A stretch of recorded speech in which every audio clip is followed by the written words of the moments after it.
上新的消息，咱要来看，伫台南有一个30几岁姓陈的查甫人，今年11月中的时阵，伊甲因兜的人讲，伊要出外去做工课3工，不过出门了后，突然咧失去联络。家属报案了后，警方有查到这个查甫人是已经去到泰国，后来收到伊的信息，伊讲伊被骗去泰国甲缅甸交界的一个园区。落尾家属找入位，真情斗3工，总算顺利甲人救出来。昨昏下晡的时阵，已经搭飞轮机转来咱台湾。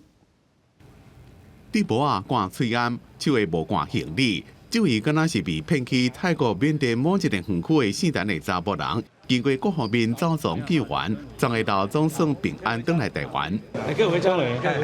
这个姓陈的查甫人，因老爸讲，11月中因后生甲出来人讲，要出去工作3工，尾仔就无消无息。报警了才知讲后生人伫咧泰国。警察通知我说，他从高雄出境到泰国。我当下完全无力感，我不晓得说什么，寝食难安，我不晓得那日子怎么过，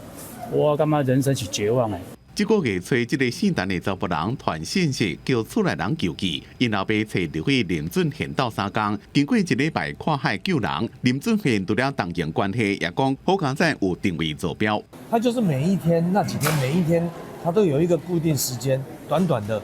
刚好有个空档，他可以传简讯出来。还有传定位出来。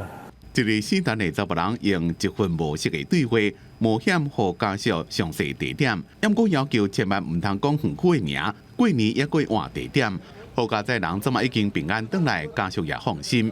我是感觉人生的起伏相大，大概接近短不到5天的时间，我认为是不可能任务，但是有帮助